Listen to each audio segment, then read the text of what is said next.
группамыздың атына қадам бола алады екен. Қадамдары құтты болсын, жаңа алға басқан жолдары ақ болсын, бақытты болсын балаларымыз. Әрқайсымыздың үйімізде осы балаларымыздың қуаныш тойы тойлансын. Осы ұжымға рахметімізді айтамыз. Мен мына Санжардың әжесімін. Енді жол түсіп осы баланы алып келіп қалдым. Нәтижеміз аз емес, Аллаға шүкір.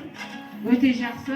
Бүгін рахметімізбен қоштасып, сау бол апай деп рахметімізді айтып шықтық. Барлықтарыңызға сондай жақсылық бұйырсын.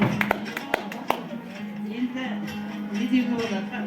Аманшылық болсын, жақсылық та кездесін.